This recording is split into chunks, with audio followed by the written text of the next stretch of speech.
지금 우리 찬양 속에 하나님 앞에 우리의 마음을 쏟으며 하나님께로 더 가까이 나아갑시다. 우리의 상황을 누구보다 잘 아시는 주님께 이 시간 우리의 모든 것을 내어드리며 예배로 나아가길 원합니다.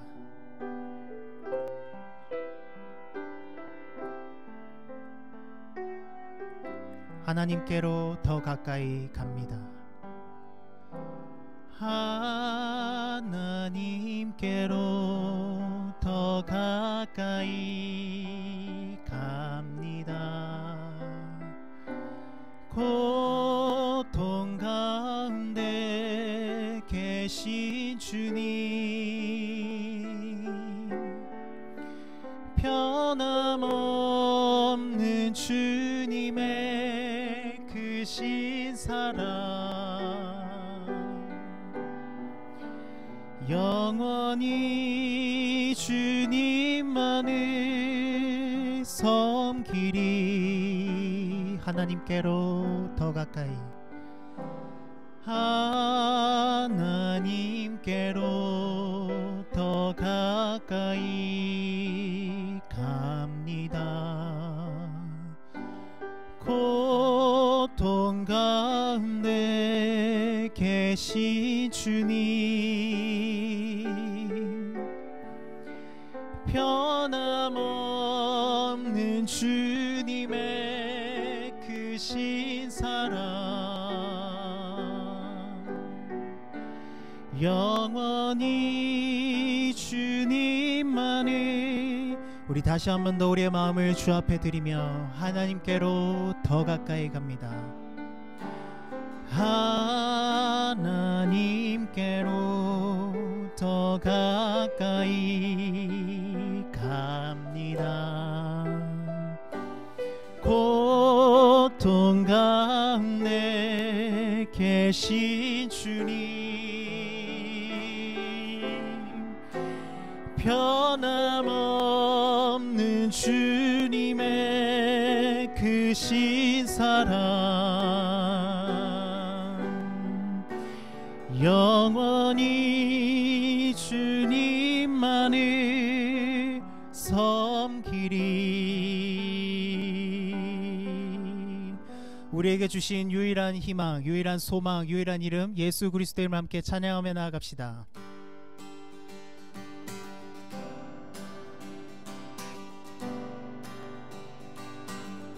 예수 열방의 소망, 예수 열방의 소망, 예수 우리의 위로자, 주는 온 땅의 영원한 소망,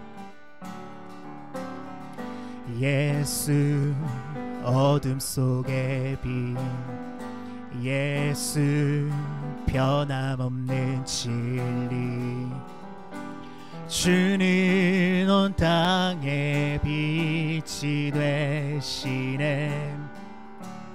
우리 위해 죽으시고 다시 사신 생명의 주, 주님만이 소망이요 변함없는 반석이라. 주님만이 온 세상을 비추시네. 또 죽음에서 부활하신 우리 구주 평강의 왕, 주를 믿는 모든 자의 소망 되시, 주를 믿네. 우리 다시 한 번 더 선포합시다. 예수 열방의 소망, 예수 열방의 소망, 예수 우리의 위로자, 주는 온 땅의 영원한 소망, 예수 어둠 속의 빛, 예수 변함없는 진리. 주는 온 땅에 빛이 되시네. 우리 위해 죽으시고 다시 사신 생명의 주. 주님만이 소망이요 변함없는 반석이라. 주님만이 온 세상을 비추시네. 또 죽음에서 부활하시 우리 구주 평강에 와. 주를 믿는 모든 자의 소망 되시. 주를 믿네. 우리 위에 죽으시고 다시 사신 생명의 주. 우리 위에 죽으시고 다시 사신 생명. 우리 위에 죽으시고 다시 사신 선포합시다. 우리 위에 죽으시고 다시 사신 생명의 주. 주님만이 소망이요 변함없는 반석이라. 주님만이 온 세상을 비추시네. 또 죽음에선 부활하시 우리 구주 평강에 와. 주를 믿는 모든 자의 소망 되시. 주를 믿네.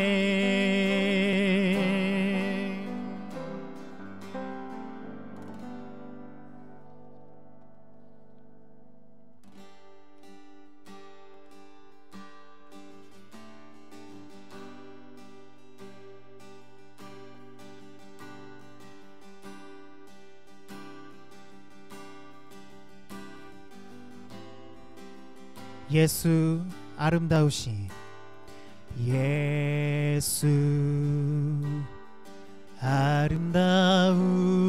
아름다우신 위대하신 주님 부활의 주. 어린 양 거룩과 공의 새벽별 같은 나의 구주. 모든 하늘 찬양해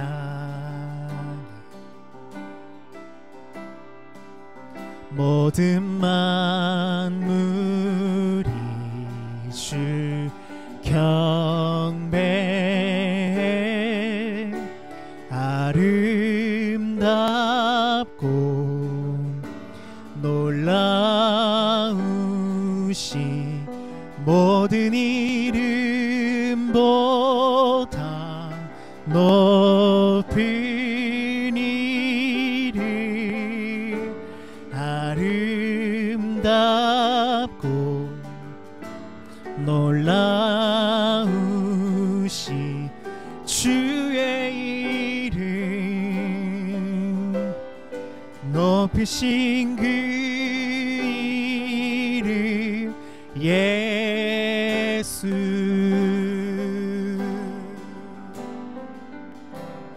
아름답고 놀라신 주님의 이름을 찬양합니다. 예수 아름다우신 위대하신 주님 부활의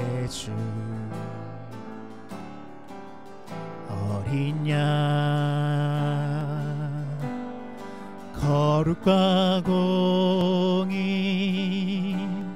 새벽별 같은 나의 구주 모든 하늘 찬양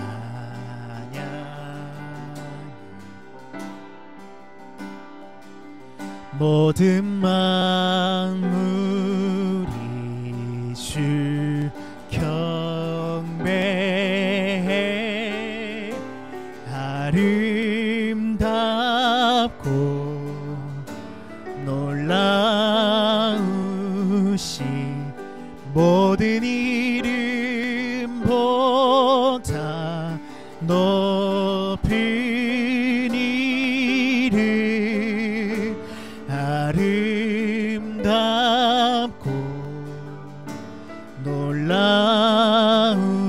놀라우신 주의 이름 높으신 그 이름 예수 다시 한 번 더 아름답고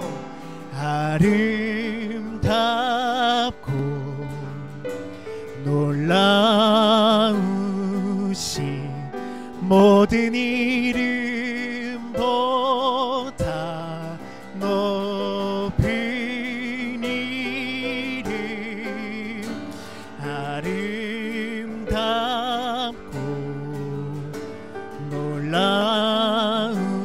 놀라우신 주의 이름 높으신 그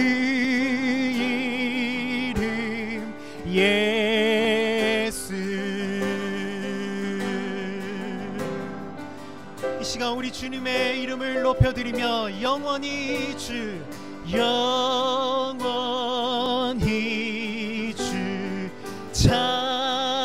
찬양 주 사랑해요 주 사랑해요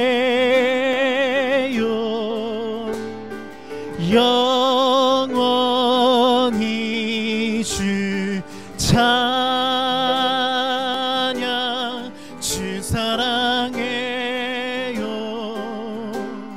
주 사랑 우리의 구원자 주님만을 영원히 찬양합니다 영원히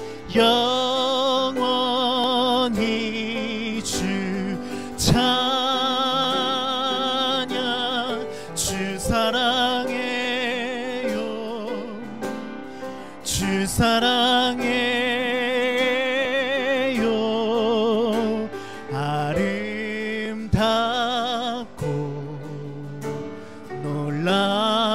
놀라우신 모든 이름보다 높은 이름 아름답고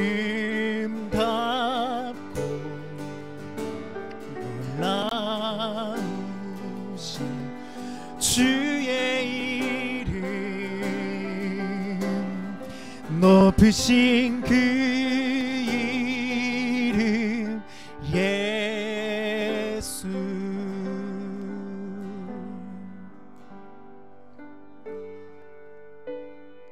시간 다시 한 번 더 우리의 마음을 하나님 앞에 쏟으며 이 시간 예배하며 주님께로 나아가길 원합니다. 예수 그리스도만이 우리의 유일한 소망이신 이유는 하나님께로 나아갈 수 있는 유일한 길이시기 때문입니다. 이 시간 예수 그리스도의 그 은혜를 의지하여 우리의 창조주 되시고 우리의 삶의 주관자 되시며 모든 만물을 다스리시는 하나님 앞으로 이 시간 나아가길 원합니다. 주님 이 시간 오늘도 우리를 긍휼히 여기시고 그리스도의 은혜 가운데 오늘도 우리가 하나님께로 나아갈 수 있도록 우리를 정결케 하여 주옵소서. 우리의 왕 되신 우리의 창조주 되신 하나님을 이 시간 예배하길 원합니다. 하나님 이 시간 우리가 예배자로 주 앞에 서기를 원합니다. 우리 삶의 많은 문제들 우리 마음속에 있는 염려들 우리의 모든 죄악들까지 이 시간 주님 발 앞에 내려놓사오니 이 시간 우리가 예배자로 온전히 하나님 앞에 설 수 있도록 이 시간 우리를 새롭게 하여 주시옵소서. 우리의 마음을 하나님 앞에 올려드리며 함께 기도하며 나아갑시다.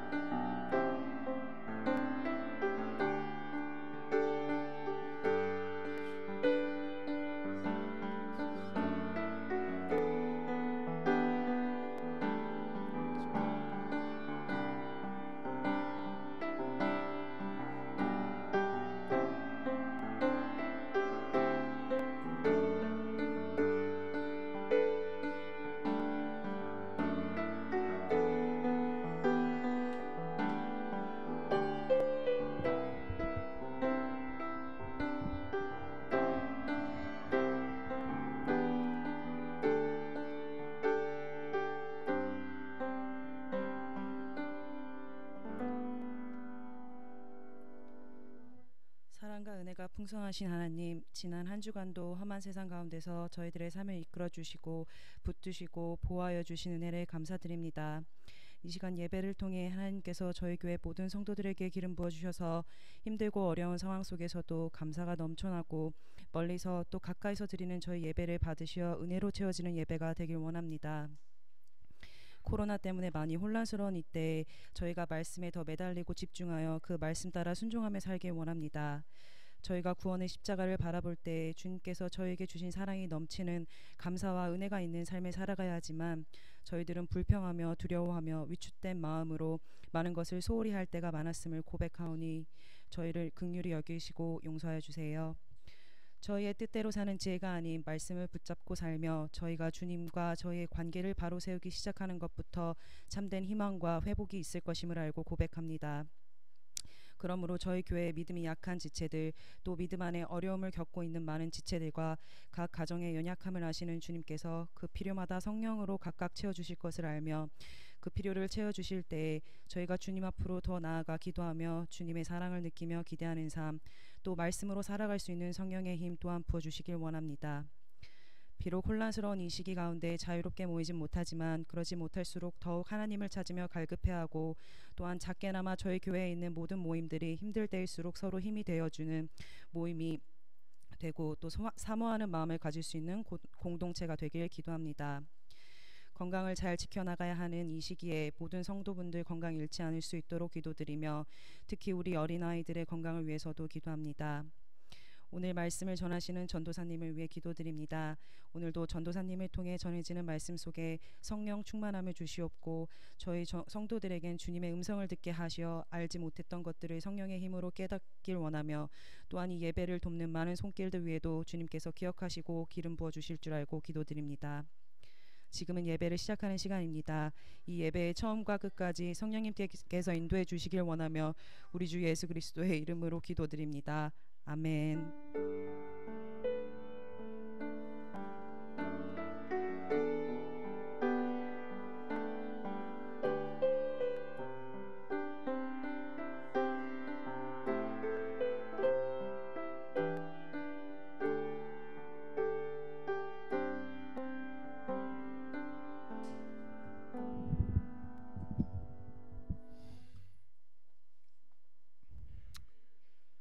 오늘 말씀 보겠습니다. 창세기 50장 24절 한 절 말씀입니다. 창세기 50장 24절입니다. 제가 읽어드리겠습니다. 요셉이 그의 형제들에게 이르되 나는 죽을 것이나 하나님이 당신들을 돌보시고 당신들을 이 땅에서 인도하여 내사 아브라함과 이삭과 야곱에게 맹세하신 땅에 이르게 하시리라. 오늘은 우리 신지수 전사님께서 아브라함과 이삭과 야곱의 하나님이란 제목으로 말씀 전해 주시겠습니다.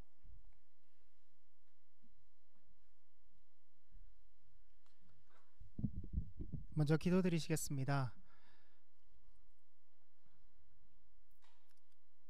역사하신 하나님, 오늘도 이 시간 이 가운데에 임하셔서 우리의 찬양과 우리의 기도를 기쁘게 받아주시고 이 시간 말씀하는 시간 가운데에 우리에게 말씀하여 주옵소서. 연약한 인간의 언어가 아니라 우리의 생명을 살리고 마른 뼈를 일으키시는 하나님의 놀라운 살아있는 말씀이 오늘 이 가운데 선포되어지길 소원합니다. 그 말씀이 오늘도 우리의 삶을 일으키고 이 땅 가운데에 하나님의 자녀들로서 하나님의 나라를 세계 곳곳 가운데 세워나가는 자들이 될 수 있도록 오늘도 우리에게 힘을 베풀어 주시옵소서. 감사드리며 예수 그리스도 이름으로 기도드립니다. 아멘. 오늘 우리가 함께 읽은 본문 창세기는 크게 두 가지의 구조로 나뉘어져 있습니다.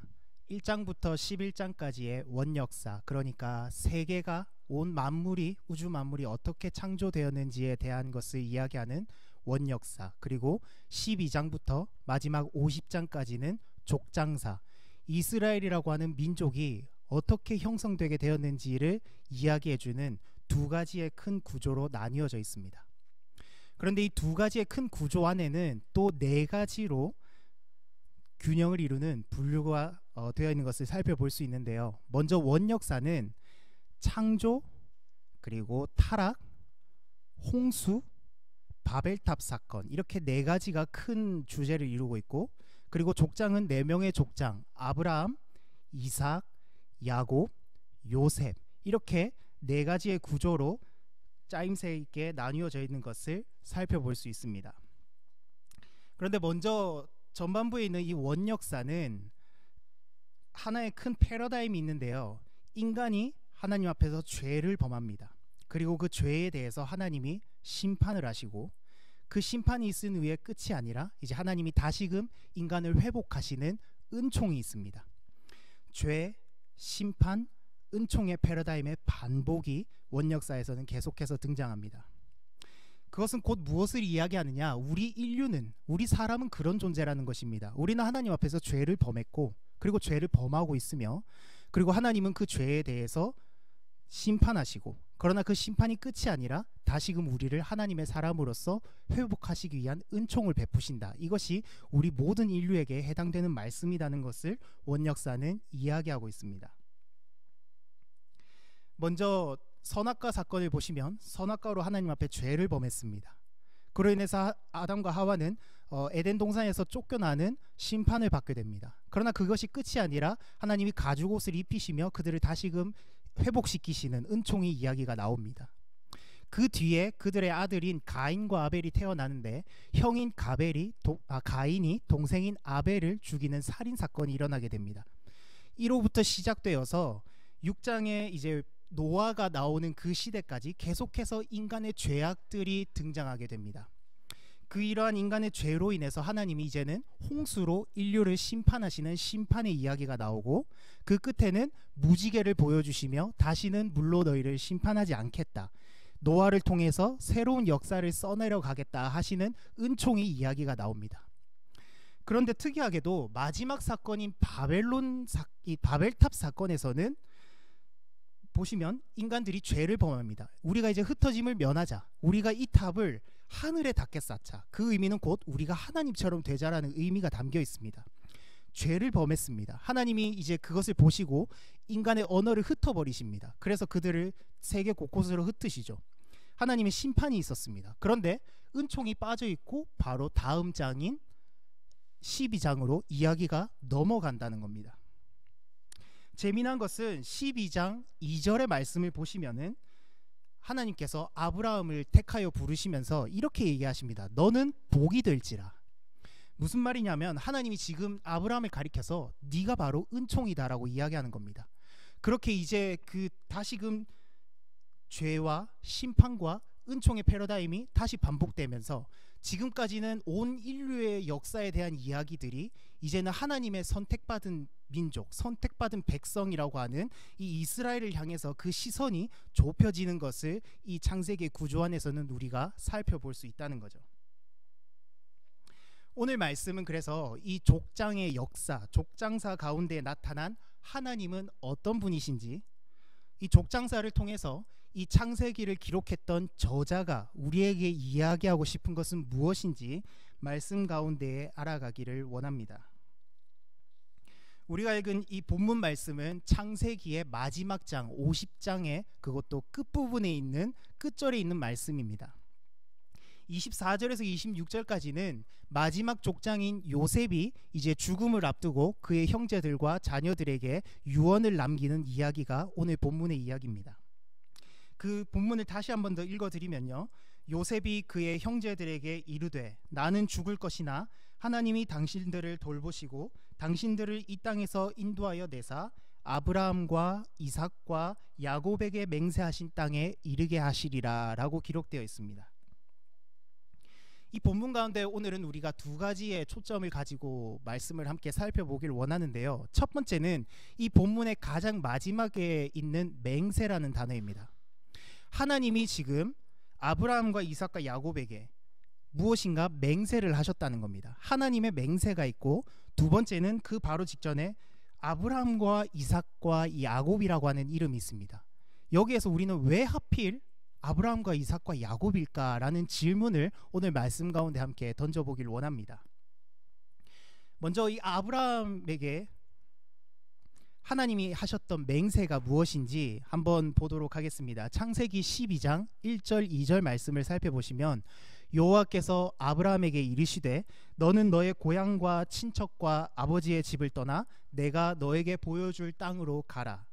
내가 너로 큰 민족을 이루고 내게 복을 주어 네 이름을 창대하게 하리니 너는 복이 될지라 라고 하나님이 이야기를 하십니다. 이것을 신학적으로 아브라함 언약이라고 칭합니다. 하나님이 맹세, 그러니까 언약을 하셨는데 무엇인가를 약속을 하셨는데 그 약속이 무엇이냐? 오늘 본문 가운데 보면 두 가지가 나옵니다. 첫 번째는 너에게 보여줄 땅으로 가라. 나중에 7절에서 같은 이야기를 하나님이 한 번 더 반복하십니다. 가나안 땅, 이 땅을 네 자손들에게 주겠다. 첫 번째는 땅에 대한 약속입니다. 두 번째는 내가 너로 큰 민족을 이루게 하겠다. 두 번째는 자손에 대한 약속입니다. 하나님은 지금 아브라함을 부르셔서 두 가지의 약속을 하고 계신 것을 볼 수 있습니다. 그러면 하나님이 이 약속을 하셨는데 이 약속이 언제 이루어지게 되었을까요? 언제 성취가 되었을까요? 결론적으로 살펴보게 되면 이 창세기를 지나서 출애굽기, 레위기, 민수기, 신명기를 넘어서 여호수아 시대에 가서야 비로소 이 가나안 땅을 정복하며 아브라함에게 하셨던 이 언약이 완전하게 성취가 되는 것을 우리는 알 수 있습니다. 그 시기를 정확하게 알 수는 없지만 최소한 500년에서 600년은 걸렸을 것으로 우리는 추정해 볼 수 있습니다. 여기에서 이 족장사가 우리에게 전달해주는 첫 번째 메시지는 하나님의 언약이 있고 그 언약이 성취가 있는데 그 사이에는 어쩔 수 없는 시간적인 간격이 있다는 것입니다. 이것을 다른 말로 중간시기라고 합니다. 또 다른 표현으로는 광야라고 표현을 하기도 합니다. 아브라함이 하나님께 자손에 대한 약속을 받았고 이제 그 자손 이삭을 받게 되는 데까지 자그마치 25년이 걸렸습니다. 그리고 이 땅을 가나안 땅을 완전히 이스라엘 백성들이 얻게 되는 데까지는 앞서 500년에서 600년이 걸렸다고 함께 나누었습니다. 구약이라고 하는 성경이 주는 약속, 메시아, 예수 그리스도를 너에게 보내주겠다라고 하신 이 구약의 약속이 신약에서 성취가 되는데 그 중간 시기가 400년에 이릅니다. 이 중간 시기를 가리켜서 다른 말로 암흑기라고도 우리는 이야기합니다. 그러니까 무슨 이야기냐면은 이때는 아직 약속이 성취가 되지 않았기 때문에 매우 힘든 시기라는 겁니다. 이 시기에는 우리가 하나님의 침묵과 하나님의 부재를 경험하는 시기라는 것입니다. 과연 이 괴로움이 언제 끝이 날지, 약속이 과연 성취가 되기는 될지 우리는 이러한 질문을 끊임없이 던지게 되는 시기가 바로 이 중간 시기라는 거죠. 많은 사람들이 이 하나님의 약속이 성취되는 그 시간을, 이 어둠의 시간을, 이 중간 시기를 견디지 못하고 편법을 사용하게 됩니다.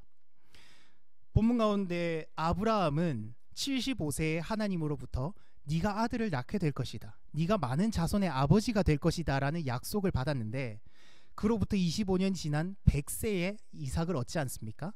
그런데 그 중간 시기를 견디지 못하고 11년이 지나서 이스마엘이라고 하는 아들을 다른 첩을 통해서, 본 아내인 사라가 아닌 다른 첩을 통해서 얻게 되는 것을 우리가 볼 수 있습니다.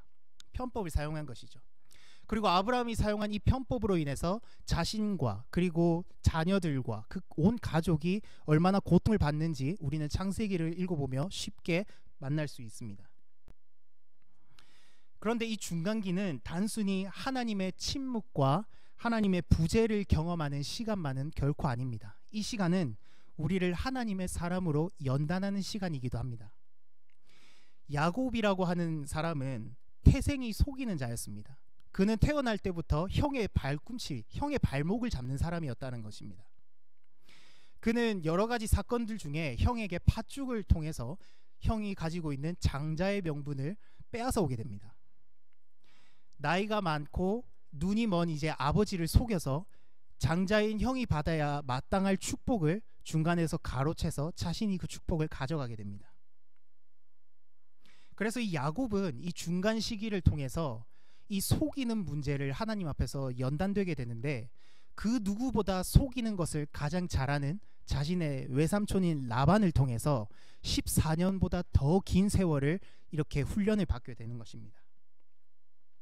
어쨌든 이렇게 언약과 성취 사이에는 어쩔 수 없는 중간 시기가 분명히 있지만, 그럼에도 이 가운데 족장사가 우리에게 전달하는 아주 중요한 메시지는 하나님의 약속은 반드시 성취된다는 것입니다. 하나님의 약속은 결코 파기되지 않는다. 이것이 우리에게 전해주는 아주 중요한 메시지입니다. 그러면 우리 다음으로 왜 그러면 하필 아브라함과 이삭과 야곱의 하나님일까라는 것에 우리가 함께 질문을 가지고 오늘 말씀으로 한 걸음 더 나아가길 원합니다. 앞서 12장에서 하나님이 아브라함을 택하셔서 그에게 언약하시고 복을 주겠다 말씀하시는 것을 우리가 살펴보았는데요. 그 똑같은 이야기가 창세기 26장 2절에서 4절에도 똑같이 등장합니다. 여호와께서 이삭에게 이르시되 내가 너와 함께 있어 너에게 복을 주고 내가 모든 땅을 너와 네 자손에게 주리라. 내가 네 아버지 아브라함에게 맹세한 것을 이루어 네 자손을 하늘의 별과 같이 번성하게 하며 모든 땅을 네 자손에게 주리니 네 자손으로 말미암아 천하 만민이 복을 받으리라. 28장에 또 등장합니다. 나는 여호와 너의 조부 아브라함의 하나님, 너의 아버지 이삭의 하나님, 야곱에게 이야기하고 계시죠. 네가 누워있는 땅을 내가 너와 네 자손에게 주겠다.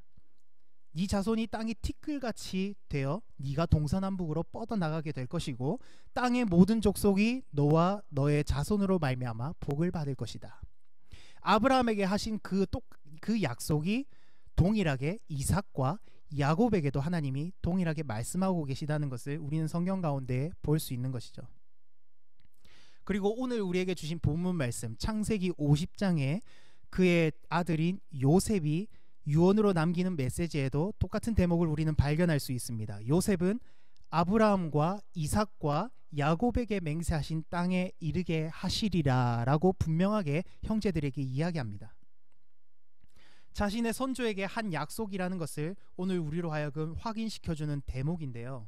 왜 아브라함과 이삭과 야곱인가라고 하는 질문에 대해서 먼저 단편적으로 우리가 받아들일 수 있는 것은 하나님이 그 세 족장에게 이러한 약속을 하셨기 때문이다라고 우리가 결론을 내려볼 수 있습니다. 그런데 무엇보다 더 중요한 사실은 아브라함과 이삭과 야곱의 하나님이라고 하는 이 용어가 이후에 이스라엘 백성들에게 그 민족들에게 주는 의미가 깊기 때문입니다. 아브라함과 이삭과 야곱의 하나님이라고 하는 이 중요한 명칭이 오늘 본문을 시작으로 해서 그 뒤에 이제 말씀들 가운데에 자주 등장하는 것을 볼 수 있습니다. 심지어 신약에 이르기까지 아브라함과 이삭과 야곱의 하나님이라는 표현이 계속해서 나오게 됩니다. 그것이 이스라엘 민족에게 주는 아주 중요한 의미가 있다라는 것이죠. 오늘날 많은 구약 학자들은 성경이 언제 기록되었을까? 그러니까 구약 성경이 언제 기록되었을까라는 질문에 대해서 아마 바벨론 포로기에 대부분의 성경이 문서화되었을 것이다. 대부분의 성경이 기록되었을 것이다 라는 점에 대해서 동의하고 있습니다. 즉 무슨 말이냐? 성경을 읽는 1차적인 독자, 오늘 예배를 드리는 우리는 2차 독자이죠. 그러니까 이 성경을 바로 맞이하게 되는 1차 독자가 누구냐? 바벨론의 포로로 잡혀있는 이스라엘 백성이라는 겁니다. 다시 말해서 포로로 잡혀간 이스라엘 백성들을 향해서 창세기, 특별히 12장에서 50장까지의 이 족장사가 전하는 메시지가 있다라는 것이죠. 그것을 한마디로 정의하면 뭐냐? 그것이 바로 아브라함과 이삭과 야곱의 하나님입니다. 지금 이스라엘 백성들은 바벨론에서 70년이라고 하는 긴 세월을 포로 생활을 하고 있습니다. 그 가운데 그들은 자신이 누구인지, 왜 지금 여기에 있는지, 우리가 고국으로 돌아갈 수는 있을 것인지 모든 것이 희미해져만 가고 있는 상황입니다. 이 상황을 지금 우리는 누구보다 잘 이해할 수 있을 것입니다. 비록 우리가 포로는 아니지만 고국을 떠나서 타국에서 생활하는 그 고충을 누구보다 잘 알기 때문에 그들이 얼마나 어려운 세대를 살아가고 있는지는 우리가 가늠해 볼 수 있을 것입니다. 세대가 바뀌어감에 따라 자신의 민족성, 조국을 향한 애정, 내가 누구인지 모든 것이 희미해지고 옅어져 가는 것을 우리가 볼 수 있다는 거죠. 그러한 이스라엘 백성들에게 아브라함과 이삭과 야곱의 하나님이라고 하는 이 말은 자신들이 누구인지를 분명하게 깨닫게 해주는 중요한 메시지였던 겁니다. 이스라엘 민족은 12지파로 나뉘어져 있습니다. 그 지파는 족장의 이름, 그러니까 야곱의 그 아들들의 이름을 따서 지어진 지파들의 이름입니다. 그래서 이 말은 곧 자신들이 어떤 민족인지, 그리고 자신들이 믿는 하나님이 어떤 분인지를 한마디로 표현해주는 것이 바로 아브라함과 이삭과 야곱의 하나님입니다. 그런데 이 아브라함과 이삭과 이 야곱의 하나님이 주는 정말 중요한 메시지가 있는데, 우리가 앞에서 살펴보았던 것처럼 족장사가 주는 그 메시지, 바로 하나님의 약속은 반드시 성취된다, 하나님의 약속은 결코 파기되지 않는다라고 하는 메시지가 이 아브라함과 이삭과 야곱의 하나님이라고 하는 이 말 안에 담겨져 있는 것입니다. 아브라함은 100세가 되어서야 하나님이 약속하신 아들 이삭을 얻게 됩니다. 당시 사라의 나이는 90세였습니다. 여러분, 90세의 노인이 아들을 낳는다는 것은 완전한 불가능을 이야기합니다. 그래서 하나님의 그러한 약속을 들었을 때 아브라함도 아내 사라도 둘 다 웃었다라고 성경은 표현하고 있습니다. 그러면 우리가 이 말씀을 보면은 이렇게 이해할 수 있습니다. 네가 지금 웃었어? 그러면 약속은 이루어지지 않을 거야 라고 우리는 이해할 수 있지만, 이 족장사가 전해주는 이야기는 뭐냐 하면은, 네가 웃었니? 내가 너를 정말로 웃게 해줄게. 이삭의 이름은 기쁨이라는 의미거든요. 네가 웃었어? 내가 정말 너를 기쁘게 해줄게. 아브라함의 믿음 없는 행동으로 인해서 약속을 파기하시는 하나님이 아니라 자신의 신실하심으로 그 약속을 이루어 가시는 하나님이다라는 것이 이 족장사 안에서 드러나고 있는 겁니다. 포로 생활 속에 있는 이스라엘 백성들에게 창세기 족장의 역사는 분명한 메시지를 전해줍니다. 하나님의 약속은 반드시 성취된다. 하나님의 약속은 결코 파기되지 않는다. 이 메시지가 담겨 있습니다. 완전한 불가능을 가능하게 하셨던 이 족장사의 이야기를 읽어봐. 하나님이 어떤 분이신가? 하나님은 우리를 반드시 다시 고국으로 돌아가게 하실 것이야. 다시 우리를 성전을 짓게 하실 것이야. 우리가 다시금 예배하는 공동체로 우리를 새롭게 태어나게 하실 것이야 라는 메시지가 이 족장사 안에 담겨 있는 것입니다. 창세기의 다음 출애굽기에는 또 다른 하나님과 이스라엘 백성 간의 언약의 이야기가 나옵니다. 그것을 모세 언약, 율법, 또 다른 말로 시내산 언약이라고 부릅니다.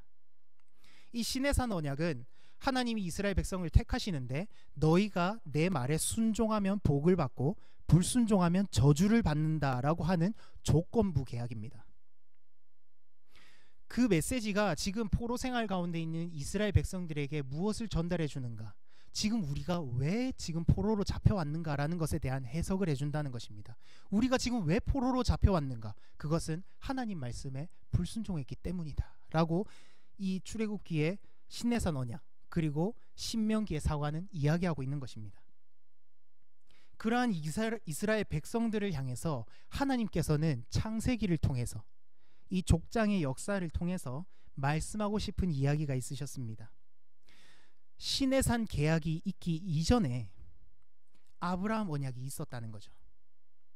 조건부 계약이 있기 이전에 파기될 수 없는 영원한 언약이 있었다라는 겁니다. 하나님과 이스라엘 백성 간에 그 무엇도 뗄 수 없는 관계가 있다는 것입니다.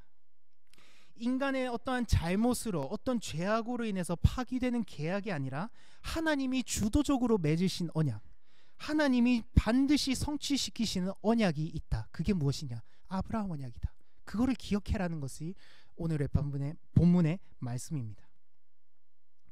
이제 말씀을 맺으며 우리가 아브라함과 이삭과 야곱을 볼 때에 그들을 가리켜서 믿음의 조상이다라고 우리가 표현을 합니다.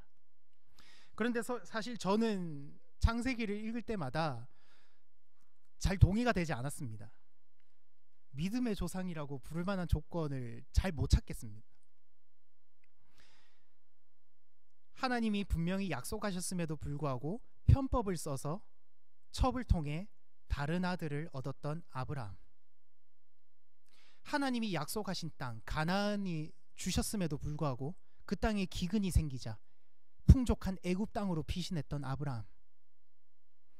그곳에서 제 목숨을 살리고자 아내를 누이라고 속이고 있는 아브라함. 그리고 그 모습을 본받아서 아내를 누이라고 똑같이 속이고 있는 그 아들 이삭. 야곱은 어떻습니까? 정말 문제 덩어리입니다. 인생이 속이는 인생이었습니다. 저는 그들이 왜 믿음의 조상인가라는 의문이 떠나지 않았습니다. 몇 년 전 제가 호주로 오기 전에 한국에서 이제 호주로 가겠다 결심을 한 뒤에 이제 영어 이름을 가져야지라고 생각을 해서 검색을 했습니다. 이제 한국에 사니까 네이버에 영어 이름 뜻 이렇게 검색을 했습니다.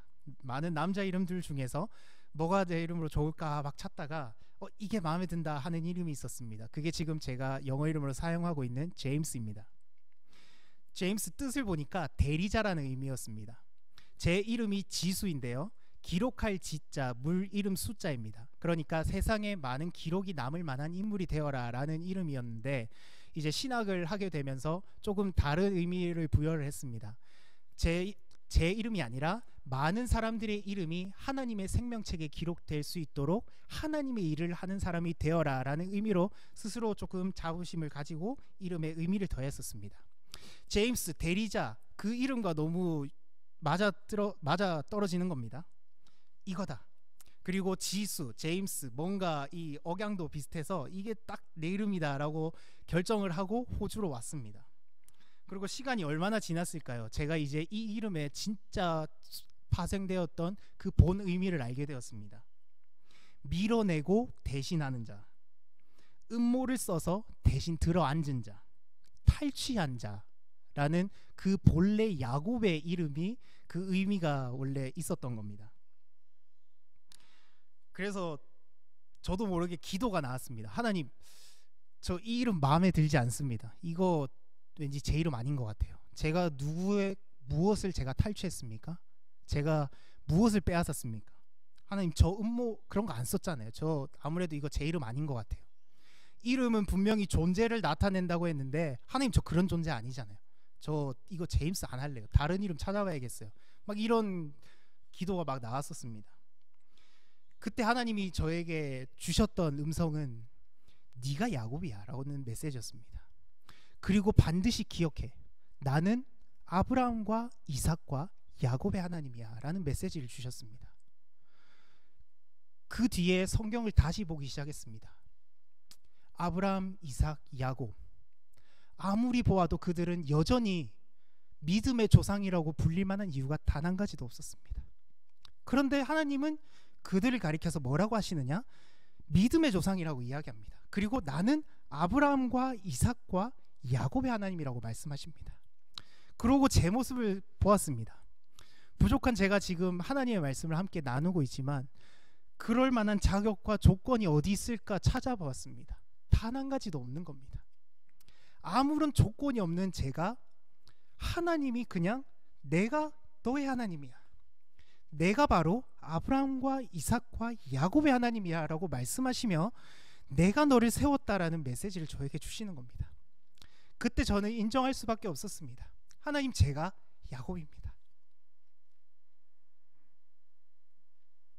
나의 어떠함과 관계없이 하나님께서 주도적으로 맺으시는 언약, 우리의 죄악과 관계없이 말씀하십니다. 너는 내 백성이라, 나는 너의 하나님이라. 여기에 우리의 소망이 있습니다.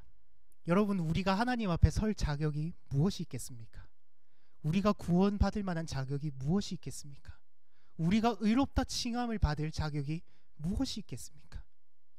아무런 자격, 아무런 조건이 없음에도 불구하고 나는 너의 하나님이야, 내가 바로 아브라함과 이삭과 야곱의 하나님이야, 이 관계는 뗄 수 없어 라고 말씀하시는 그 은혜가 오늘 우리 가운데 있기를 원합니다. 끝으로 말씀 한 구절을 읽어드리고 말씀을 배하기를 원합니다. 신명기 29장 12절 13절 말씀입니다. 내 하나님 여호와의 언약에 참여하며 또 내 하나님 여호와께서 오늘 내게 하시는 맹세에 참여하여 여호와께서 내게 말씀하신 대로 또 내 조상 아브라함과 이삭과 야곱에게 맹세하신 대로 오늘 너를 세워 자기 백성을 삼으시고 그는 친히 너의 하나님이 되시려 함이니라. 우리 함께 응답의 찬양으로 하나님께 오늘 말씀에 대한 응답으로 올려드립시다.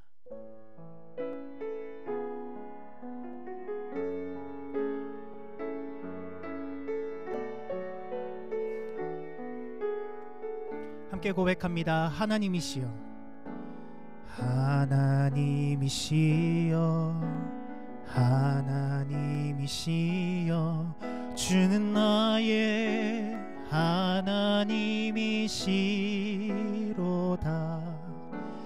나의 몸과 마음 주를 갈망하며 이제 내가 주께 고백하는 말, 여호와는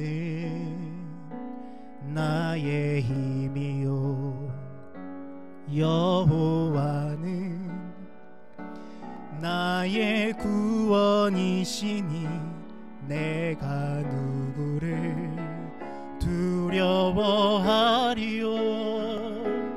여호와는 생명의 피난처시니 주의 인자가 생명보다 나음으로 내 입술이 여호와를 찬양하리.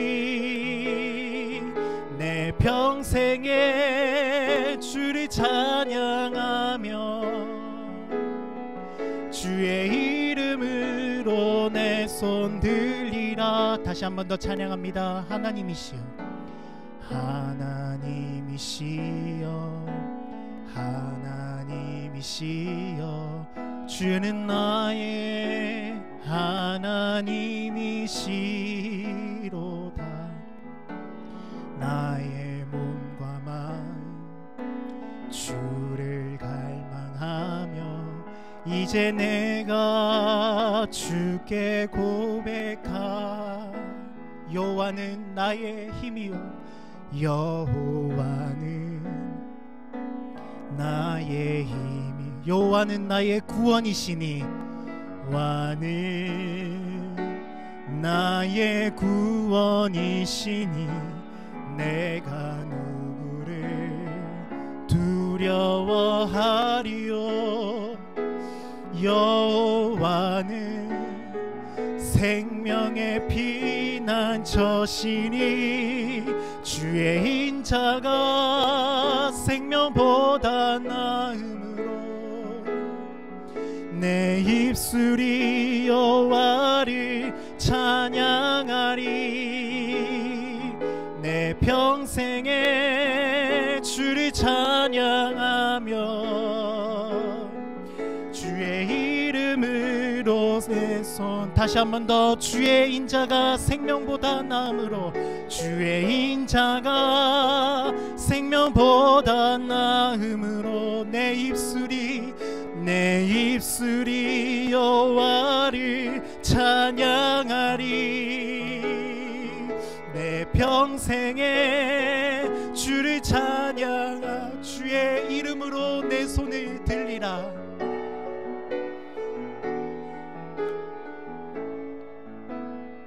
우리 잠깐 조용한 가운데에 우리 하나님 앞에 결단하며 기도하며 나아가길 원합니다. 이 시간 우리의 연약한 모습, 우리의 죄악된 모습을 보기 이전에 먼저 우리를 택하시고 나는 너의 하나님이라, 내가 너를 자녀 삼았노라 말씀하시는 그 아브라함의 언약, 그 하나님의 언약, 그 말씀 앞에 서기를 원합니다.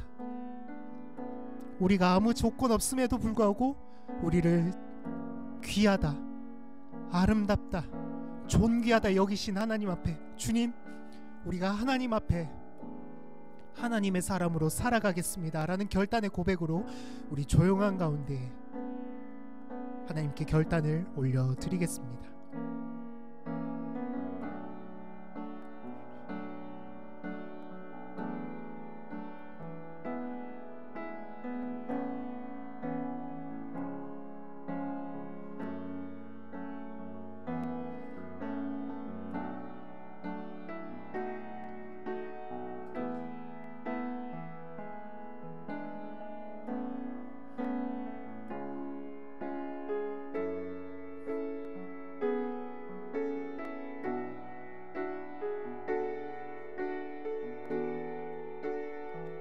기도하겠습니다. 시편 8편의 고백으로 기도 올려드립니다. 여호와 우리 주여, 주의 이름이 온 땅에 어찌 그리 아름다운지요. 사람이 무엇이기에 주님께서 이렇게까지 생각하여 주시며, 인자가 무엇이기에 주님께서 이렇게까지 돌보아 주십니까? 주님께서는 우리를 하나님보다 조금 못하게 하시고 우리에게 존귀하고 영화로운 왕관을 씌워 주셨습니다. 주님께서 손수 지으신 만물을 다스리게 하시고 모든 것을 우리 발 아래 두셨습니다. 크고 작은 온갖 짐짐승과 들짐승까지도, 하늘을 나는 새들과 바다에서 놀고 있는 물고기와 물길 따라 움직이는 모든 것을 사람이 다스리게 하셨습니다. 여호와 우리 주여, 주의 이름이 온 땅에 어찌 그리 아름다운지요. 주님, 오늘 우리에게 주신 이 말씀 가운데에서 나의 작음을 알고 당신의 크심을 깨닫게 하여 주옵소서. 나의 어떠함 때문이 아님 당신의 이름을 위하여 당신의 신실함으로 일하시며 우리를 부르시고 우리를 세우시는 하나님을 발견하게 하여 주옵소서. 당신의 인자하심이 우리의 생명보다 나음으로 우리의 입술이 여호와를 찬양합니다. 우리의 평생의 주를 찬양하며 우리의 이름으로 인해 우리의 손을 당신을 향해 높이 드는 인생 되기를 원합니다. 이 모든 말씀 우리 주 예수 그리스도 이름으로 기도드립니다. 아멘.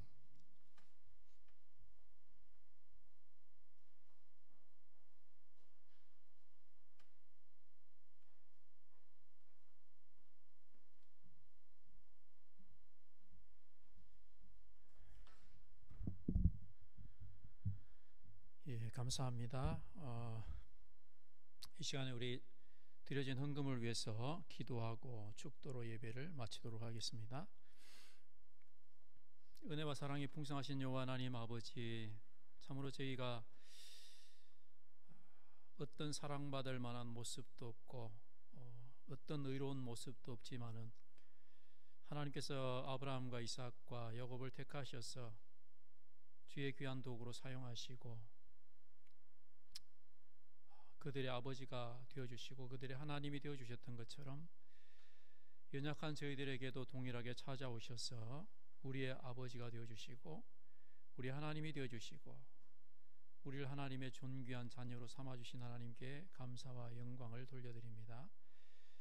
하나님 아버지, 그러나 우리는 살아가면서 정말 아버지 하나님, 우리 자신의 연약한 모습으로 인하여서 좌절하고 낙심하고 그러므로 말미암아 얼마나 많이 또 우리 자신을 정죄하며 살았는지, 그래서 우리의 자아가 또 얼마나 많이 상처를 받았는지 주님 우리의 모습을 바라봅니다. 하나님 아버지, 정말 저희들이 하나님이 우리를 바라보시는 그 눈으로 저희 자신을 바라볼 수 있게 주님 도와주시고, 하나님이 우리를 존귀히 여기시는 그 눈으로 우리 자신을 바라볼 수 있게 해주셔서 정죄의 눈으로 더 이상 저희 자신을 바라보지 않게 하시고 참으로 우리 자신을 사랑할 줄 알고 존귀히 여길 줄 아는 삶을 살아가는 저희들이 되게 도와주시기를 원합니다. 아버지 하나님의 베푸신 은혜에 감사함으로 이 시간에도 아버지 하나님 온 마음 다해서 예배드리며 정성으로 주님 앞에 예물을 드립니다. 드린 손길들마다 하나님의 은혜와 복으로 충만하게 채우시고 우리가 어떤 형편에 놓여 있는지 너무나 잘 아시는 아버지 하나님께서 필요들을 채워주시고 모든 것들을 하나님께서 공급하셔서 하나님께서 우리의 아버지 하나님 고백 속의 하나님이 아니라 실생활 속의 아버지 되시고 하나님 되심을 우리가 늘 경험하며 살아갈 수 있는 저희들이 되게 하여 주시기를 원합니다. 그러므로 말미암아 우리 모든 성도들의 삶 가운데 하나님을 인한 만족과 하나님을 인한 감사가 끊이지 않는 삶을 살아갈 수 있도록 주님이 도와주시옵기를 원합니다. 아버지 하나님, 연약한 저희 교회에 하나님께서 힘주시고 능력 주셔서 이 어려운 시대 속에서도 참으로 아버지 하나님께서 우리를 불러 세워주신, 교회를 세워주신 그 사명을 저희들이 잘 감당해 나갈 수 있도록 도와주셔서 하나님의 백성들을 세워나가며 하나님을 알지 못하는 영혼들에게 하나님의 복음을 증거하며 하나님의 자녀로 삼아 나가는 삶을, 그 사명을 우리 교회가 잘 감당해 나갈 수 있도록 주님의 은혜를 덧입혀 주시옵소서. 드려진 예물 세워주는 곳마다 하나님 영광 나타나게 하시기를 원하고 우리 교회의 모든 필요들이 채워짐에도 부족함이 없는 은혜가 있게 하여 주옵소서. 이제는 우리 주 예수 그리스도의 은혜와 하나님 아버지의 무한하신 사랑과 성령의 교통하시며 인도하시며 내주하시는 은혜가 오늘도 우리에게 주시는 말씀을 따라서 우리를 택하여 하나님의 자녀 삼아주신 그 하나님의 은혜에 늘 감사함으로 주의 자녀로서 아버지 하나님 자부심을 가지고 우리 자신을 귀하게 여기며 존귀하게 여기며 살아가기를 소망하는 우리 모든 성도들 머리 위에, 우리의 가정 위에, 교회 위에 이제로부터 영원토록 함께 계시기를 간절히 축원하옵나이다.